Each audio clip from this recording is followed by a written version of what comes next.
que maneja por la vía del colesterol y la otra que maneja por la vía de los triglicéridos.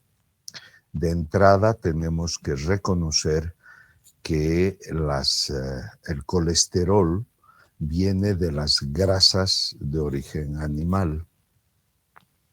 En cambio, los triglicéridos están ligados al metabolismo de los carbohidratos.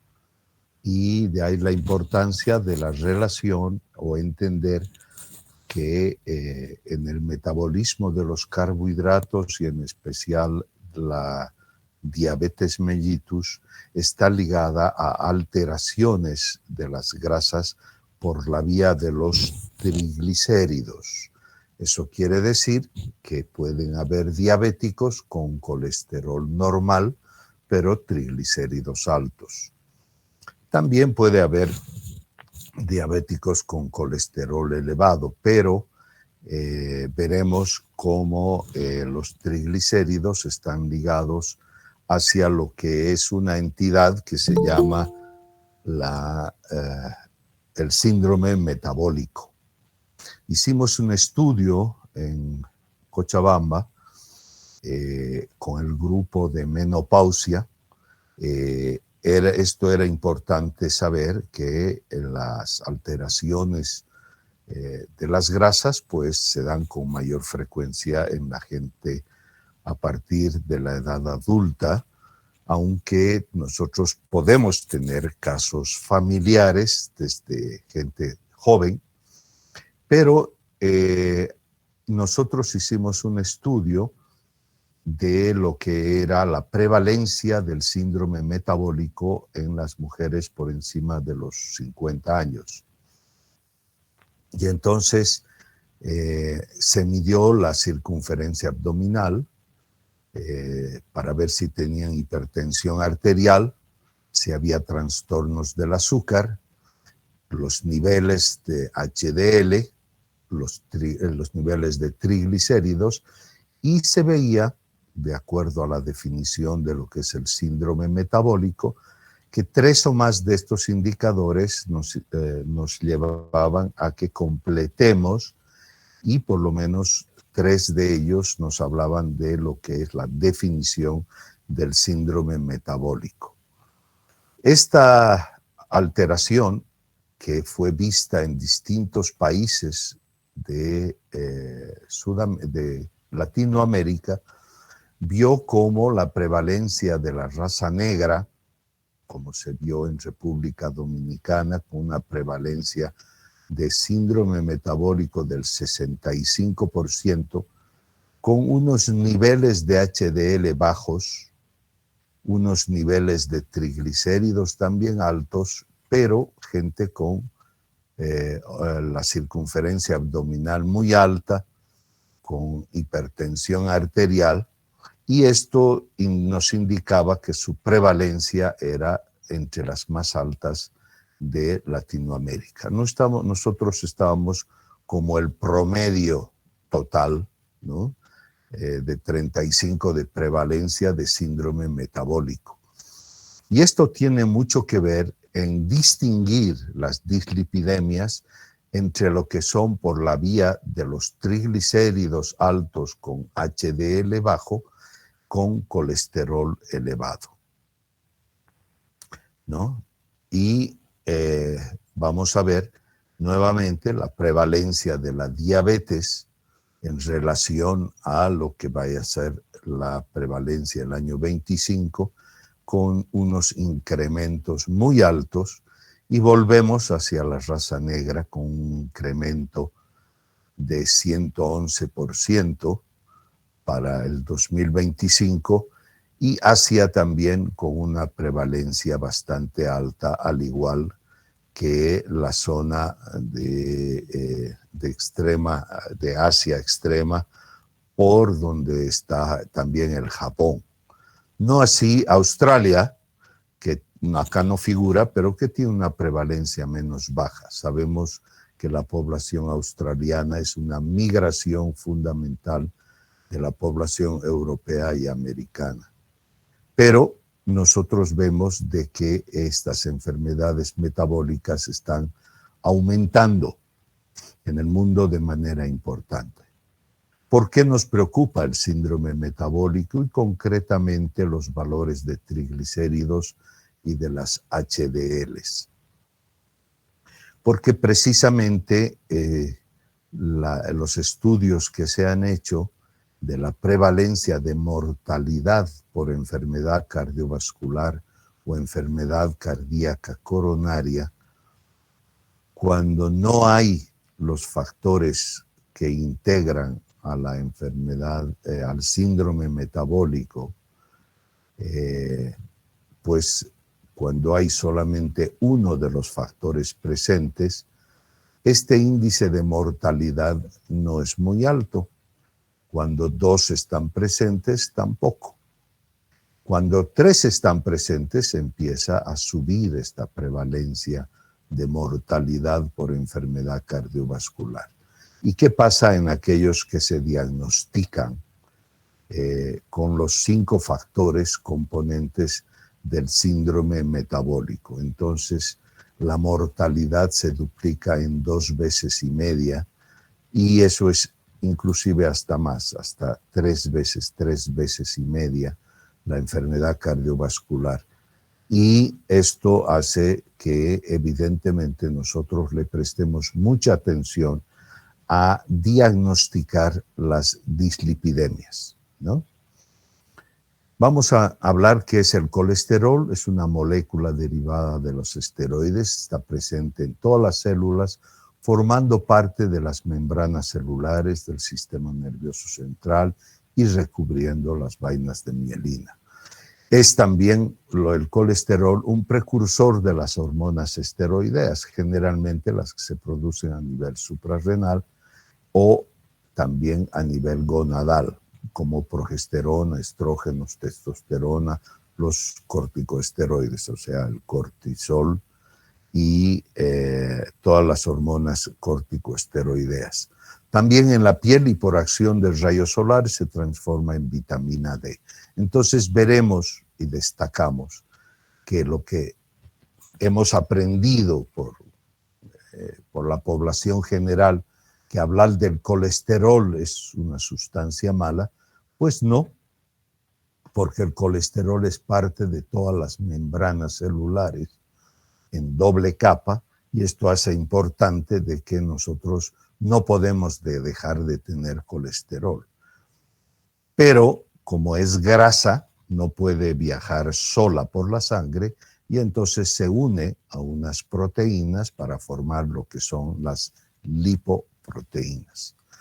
En su forma esterificada se va a encontrar en el centro o el corazón de las lipoproteínas y el colesterol no esterificado lo vamos a encontrar en una capa más superficial junto a los fosfolípidos.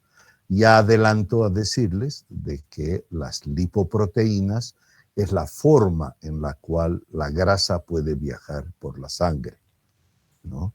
Y una lipoproteína está conformada pues por colesterol, por triglicéridos, el colesterol en su forma esterificada y no esterificada, y además con fosfolípidos, que son las sustancias que le dan energía a la molécula de lipoproteína, y unas proteínas que se llaman las apoproteínas, que son las encargadas de darle la especificidad, es decir, son parte de los receptores y que gracias a estas apoproteínas, las lipoproteínas pueden unirse o pueden ejercer su acción.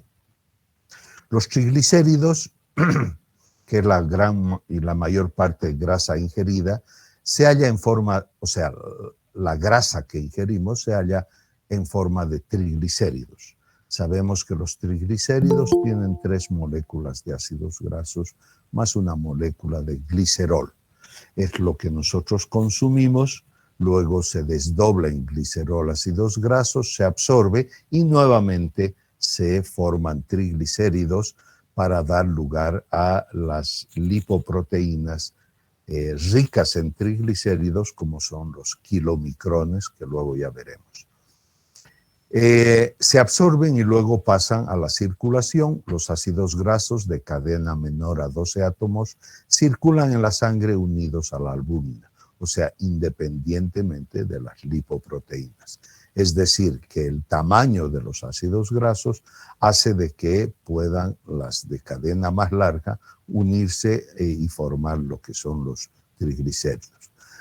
Los ácidos grasos de cadena larga son esterificados rápidamente y convertidos en triglicéridos y se los transportan dentro de las lipoproteínas en el núcleo junto al colesterol. Entonces, nosotros tenemos una molécula, una lipoproteína, con su corazón, el core, con la parte periférica, ¿no? Donde hay los fosfolípidos, están también el colesterol libre y están las apoproteínas, que son las encargadas de darle funcionalidad a las lipoproteínas, es decir, son las encargadas de formar parte de los receptores. Y acá nosotros tenemos al centro la reserva de lo que va entrando y saliendo. Quiero que se entienda que una molécula de lipoproteína no, por mucho que cambie su densidad, es la misma lipoproteína que se carga o se descarga de colesterol y o triglicéridos para tener una distinta denominación. Inicialmente podemos creer que las lipoproteínas, cuyas siglas son HDL, LDL o VLDL, estas puedan ser moléculas distintas, separadas, pero son el resultado de la entrada o salida de colesterol y triglicéridos de la molécula. Entonces, es la misma lipoproteína que adquiere distinta densidad, que es lo que conocemos, lo que vamos a ver a continuación. Los fosfolípidos se encuentran más por superficialmente, formando una monocapa lipídica. Poseen una parte hidrófoba hacia adentro, hidrófila hacia afuera. Eso quiere decir que los fosfolípidos son capaces de unir y de mantener la lipoproteína, puesto que la parte hidrófoba es la que se une hacia el core, hacia el centro de la lipoproteína, que hace que ésta mantenga su relación con el colesterol esterificado y los triglicéridos. Hidrófila hacia afuera porque tiene esta relación con el plasma. Entonces, entremezclado entre estos también encontramos a colesterol no esterificado. ¿Qué son las apoproteínas entonces? Su función es mantener la estructura de la lipoproteína y regulan su metabolismo y transporte de las mismas. En su mayoría son sintetizadas por el hígado y algunas otras en el intestino delgado. Fueron denominadas en un orden alfabético arbitrario en ApoA, ApoB, ApoC, etc.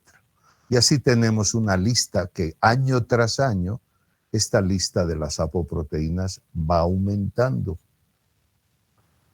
Sin embargo, nosotros debemos ya fijar nuestro conocimiento, puesto que en las determinaciones sanguíneas ya cada vez menos determinamos colesterol total en los laboratorios y estamos determinando cada vez más las apoproteínas de las lipoproteínas.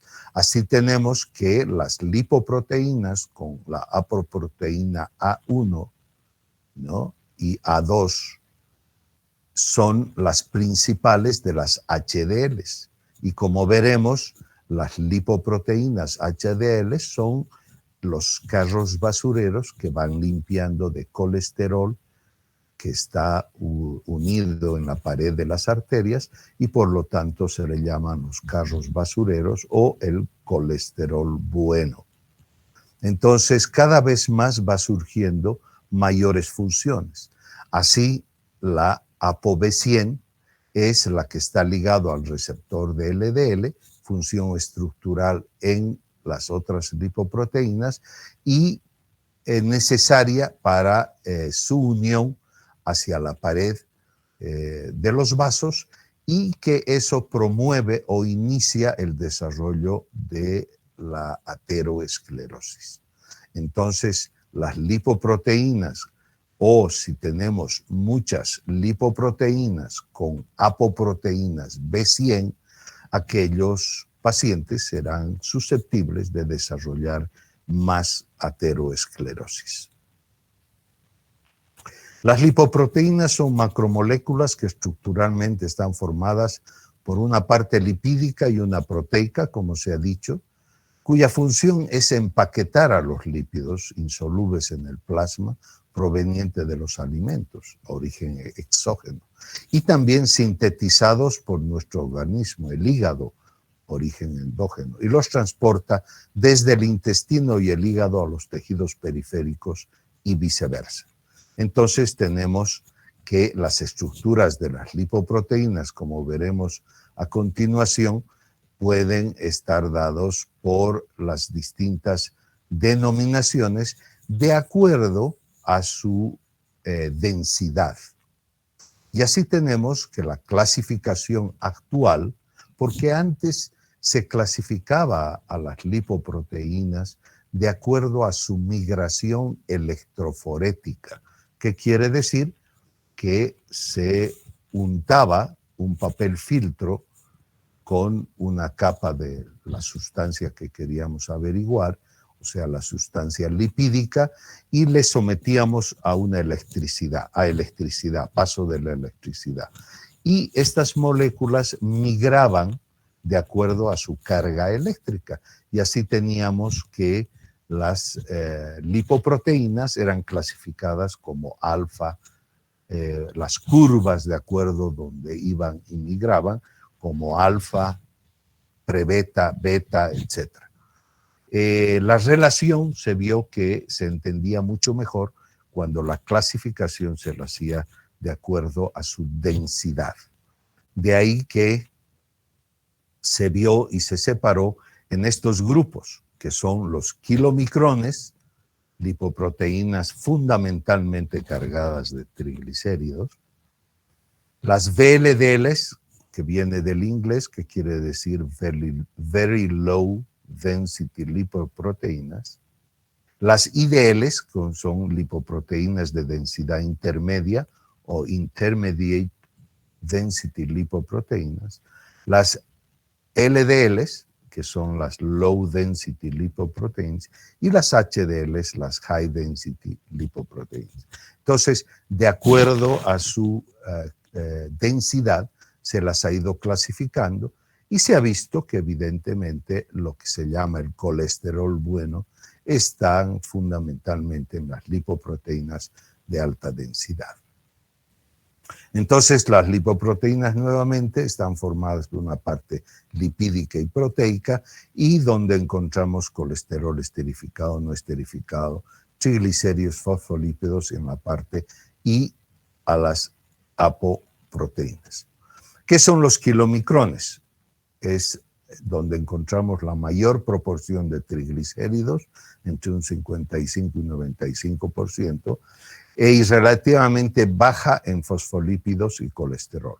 Su principal componente es la ApoB48 y transporta grasa que proviene del intestino hacia el hígado, ¿no? Los kilomicrones son las sustancias que inicialmente se forman y que están del intestino delgado, donde se han absorbido. Entonces están formadas estas sustancias que tienen una densidad baja. Las VLDL están encargados de transportar los triglicéridos del hígado a los tejidos periféricos. ¿Qué es lo que sucede entonces? Que los kilomicrones son llevados hacia el hígado, y en el hígado descargan su principal carga de triglicéridos.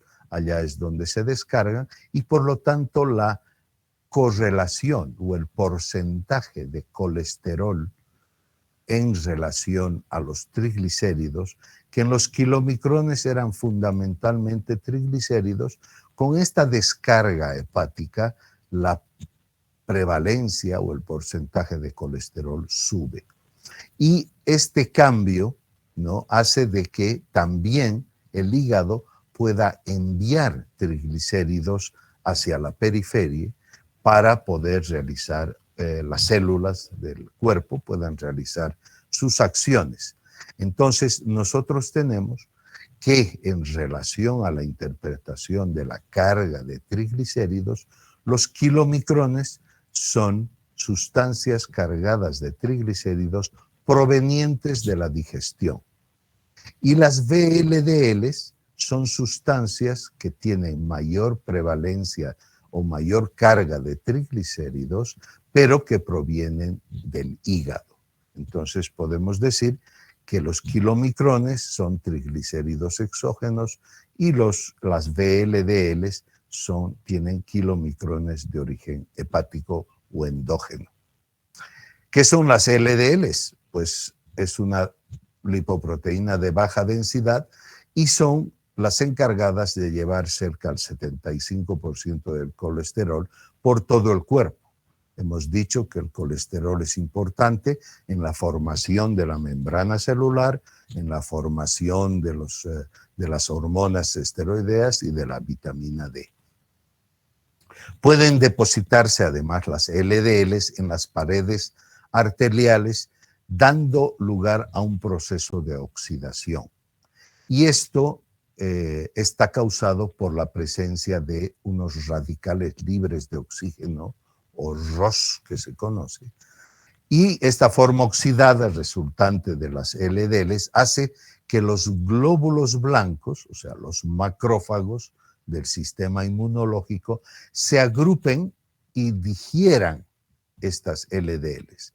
Los macrófagos digieren estas sustancias, formando lo que se llama las células espumosas. Estas células espumosas, junto a células musculares pequeñas, van formando lo que a la larga se constituye la placa de ateroma.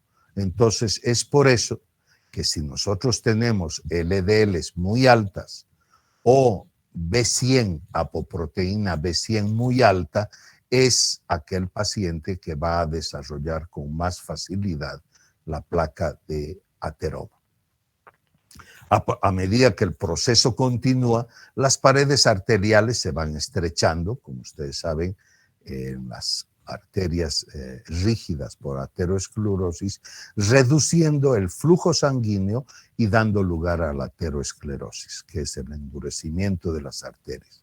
Cuando tiene lugar una obstrucción, ya sea por el aumento gradual de la placa o por la formación mucho más rápida de coágulos, se produce el cierre de la circulación de esa arteria, llegando a lo que es el infarto.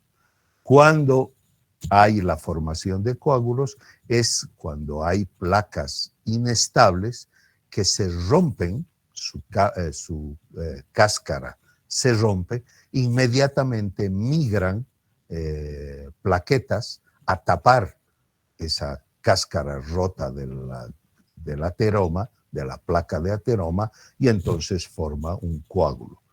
Si bien la placa de ateroma ya redujo la circulación por esa arteria, pues la presencia del coágulo termina por obstruir la arteria y se llega a lo que es el infarto arterial. ¿Qué son las HDL? Lipoproteínas de alta densidad que sirven para remover el colesterol de las paredes de las arterias y devolverlos al hígado.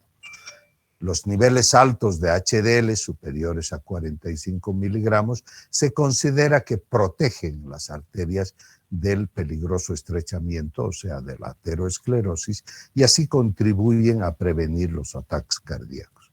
En el estudio, los niveles de HDL por debajo de 35, sobre todo en el sexo femenino, aunque en las mujeres se considera el nivel de 40, o algunos autores o estudios ponen inclusive al varón con nivel de 40 como límite inferior de la concentración de HDL y a la mujer en 50. Y esta disminución de los niveles de HDL en la sangre pueden ser predictivos de muerte por enfermedad arterial coronaria, o sea, el infarto al corazón. Entonces, nosotros tenemos que ver, y volvemos a lo que es el síndrome metabólico, donde, por un lado, las LDLs y sobre todo los niveles de colesterol total son predictivos de enfermedad arterial coronaria en aquellos pacientes que tienen el colesterol alterado. Pero en los diabéticos, que es lo que hemos partido viendo, la disminución de los niveles de HDL y la elevación de los triglicéridos, más las LDLs densas y pequeñas, es la triada aterogénica más grande que puede existir. Y vuelvo a decirles que un paciente con diabetes es considerado un paciente como si ya hubiera tenido un infarto de miocardio. Tenemos rápidamente la composición de las lipoproteínas, donde el kilomicrón tiene un diámetro entre 800 y 5000 Armstrongs, densidad, una densidad baja, menor a 0,94, y fundamentalmente está cargada de triglicéridos y tiene estos componentes de apoproteína. Las VLDLs también son triglicéridos fundamentalmente endógenos. Acá tienen sus cifras. Y la movilidad electroforética, que los kilomicrones no se mueven con la electricidad. Las VLDLs se agrupan en una banda pre-beta. Las IDLs es el paso de lo que es de VLDLs a LDLs, es decir, las VLDLs se descargan de triglicéridos y la prevalencia o el porcentaje de presencia de colesterol es mayor. En este paso, en esta descarga de triglicéridos de las VLDLs para pasar a ser LDLs, hay un paso intermedio que son IDLs. Hay una enfermedad en la cual este paso se obstruye a este nivel y entonces hay una mayor prevalencia de IDLs. Normalmente son indetectables en la sangre porque este paso es rápido. Sin embargo, pues debemos saber que pueden haber enfermedades con IDLs elevadas que son alteraciones enzimáticas. Entonces, las VLDLs que se descargan de triglicéridos llegan a tener mayor cantidad de colesterol formando lo que son las LDLs. En la migración electroforética es la banda beta la que fundamentalmente corresponde a las LDLs y son lipoproteínas fundamentalmente cargadas de colesterol. Y las HDLs, que tienen una alta densidad, ¿no? Con este tamaño, nosotros tenemos que era lo que en la migración electroforética era la banda alfa y fundamentalmente de colesterol, pero con apoproteínas buenas que permiten recolectar el colesterol que está a nivel de la superficie de las arterias y llevarlos hacia el hígado. Y la LPA, que es otra alteración que también estaba reconocida por la migración electroforética y que tiene una densidad y son las llamadas LDLs altas, o sea, son pequeñas y muy densas y pequeñas, ¿no? Y estas son las que tienen la apoproteína B100, que también, al igual que las LDLs, pues son altamente aterogénicas. Entonces, la LPA es una lipoproteína que también es muy aterogénica. ¿Qué son las dislipidemias? Son alteraciones del transporte de los lípidos ocasionados por un aumento en la síntesis o retardo en la degradación de las lipoproteínas plasmáticas, que son transportadoras de colesterol y triglicéridos.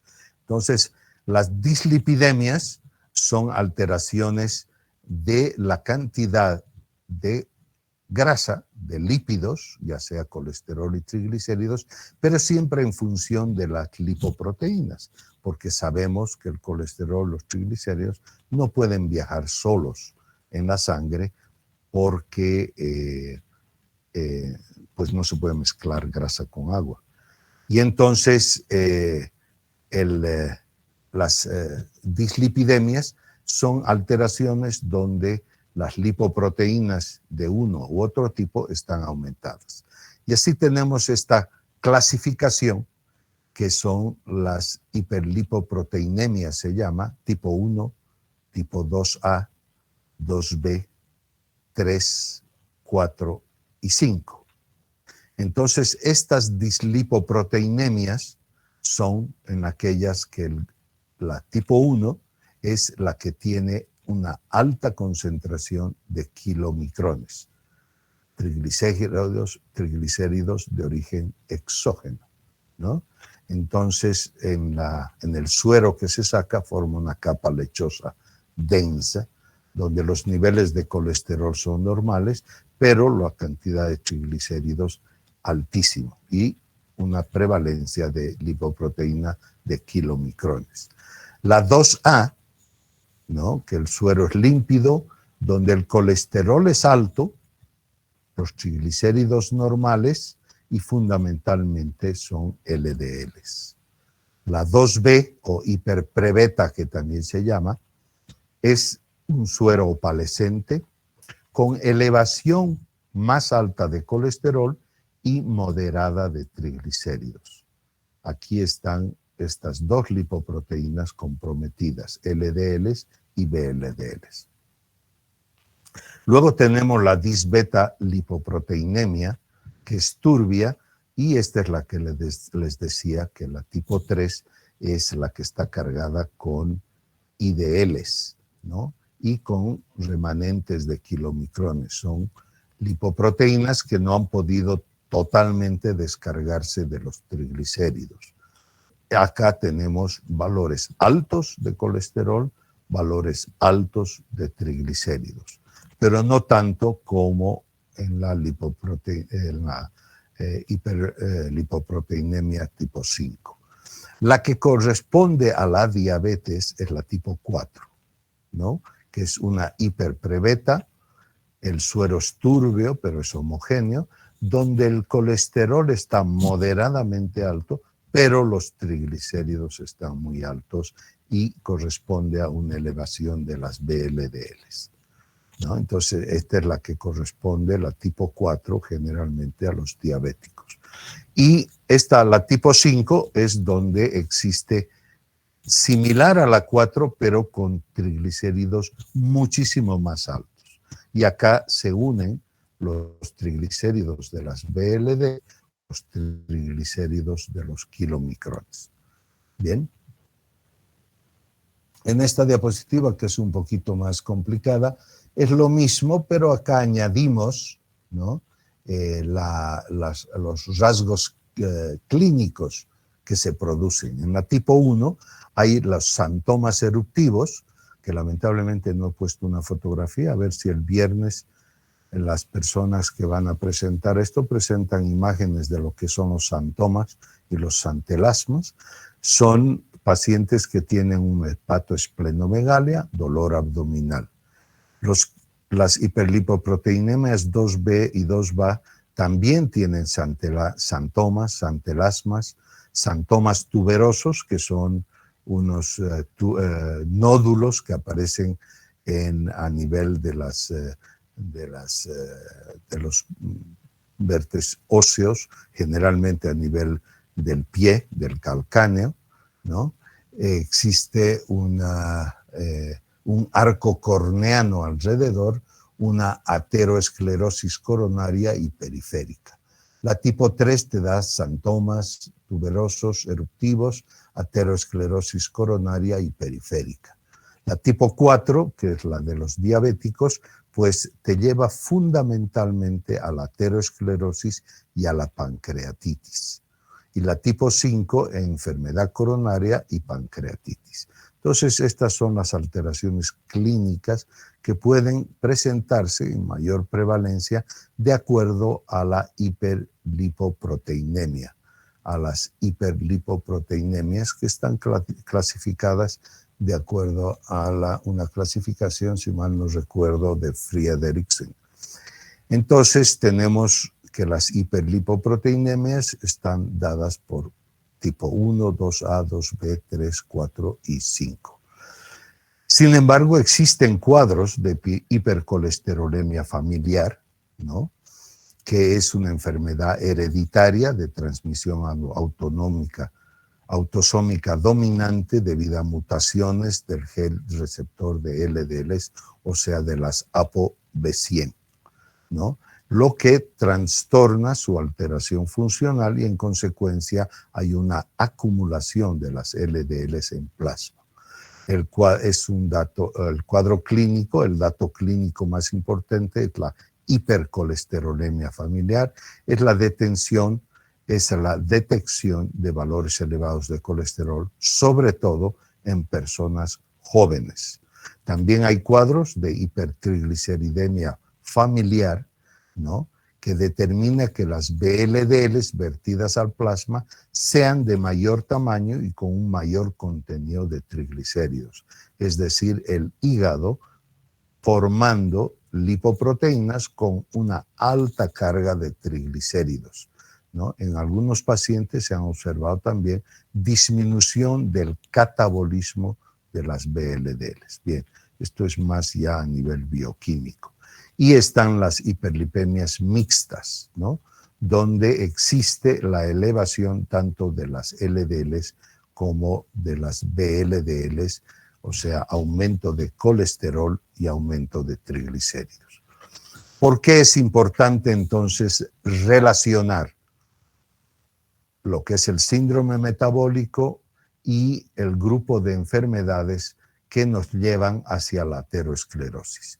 Partimos como factor de riesgo, que tenía que ser expuesto este viernes, no sé si han modificado, pero teníamos el interés de que se puedan tomar en cuenta los factores de riesgo, hablar de los factores de riesgo de estas enfermedades aterosclerosíticas, porque eso es lo que el médico joven, el médico de familia, el médico egresado debe, digamos, enseñar y poder evitar que el paciente vaya a desarrollar aterosclerosis posteriormente.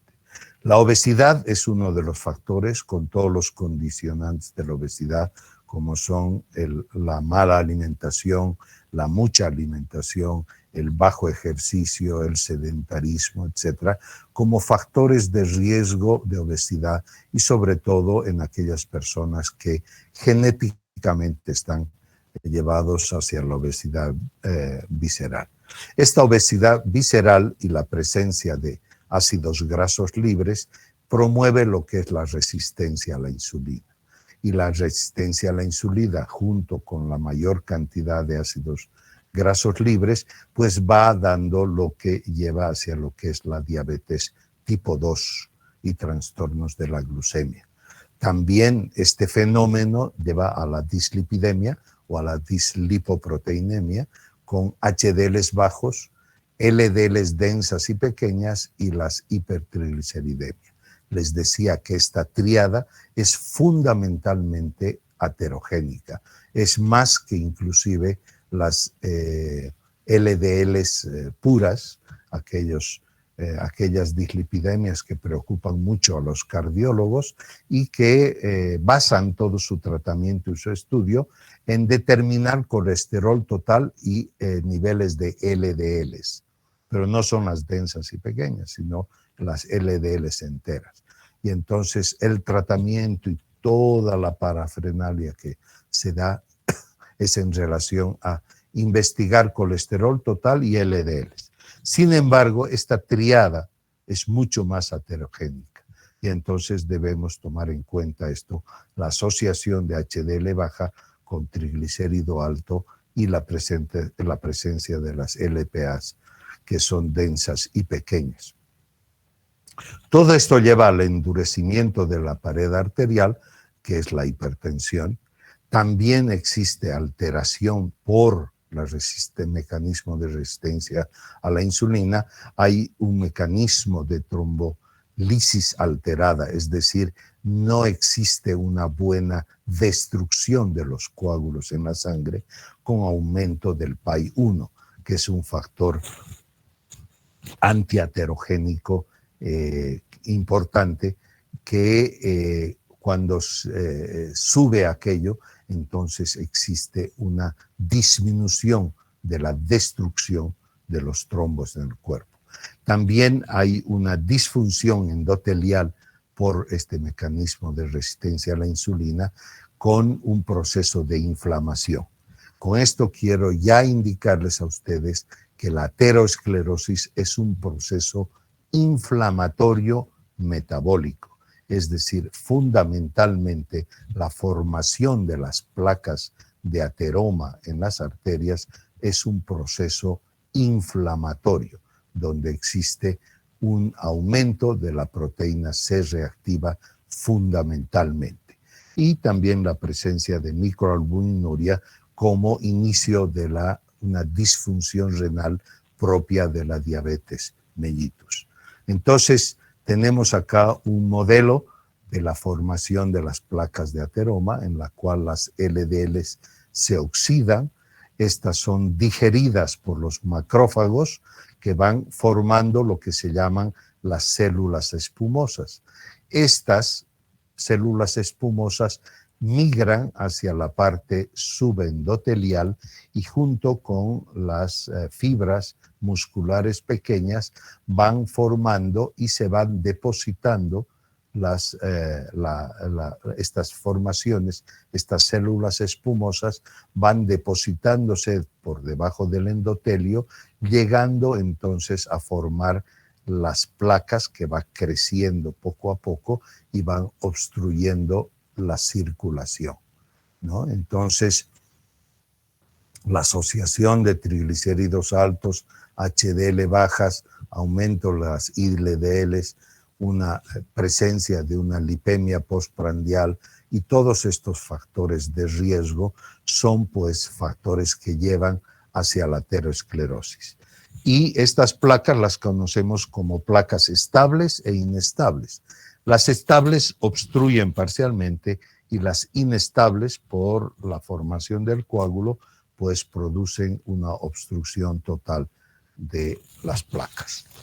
Con esto hemos dado una visión un poco rápida de lo que es los lípidos, de lo que son los lípidos sanguíneos y además los trastornos que podrían presentarse. Muy bien, no sé si existe alguna pregunta y si se ha podido entender o escuchar mejor.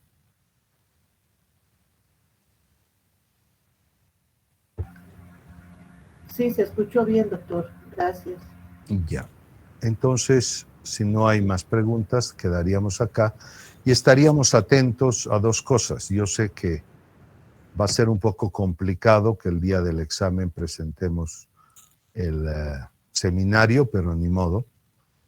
Yo creo que debemos hacerlo y pues ojalá que puedan, como forma de distracción y de aclarar la mente del estudio de su examen de semiología, puedan asistir a la presentación del seminario, que ha sido y que es un esfuerzo de sus compañeros que también tienen o tienen que estudiar semiología. Entonces, yo les pido por favor que promuevan la asistencia durante una hora como forma de despejar la mente, ¿no? Antes de seguir estudiando.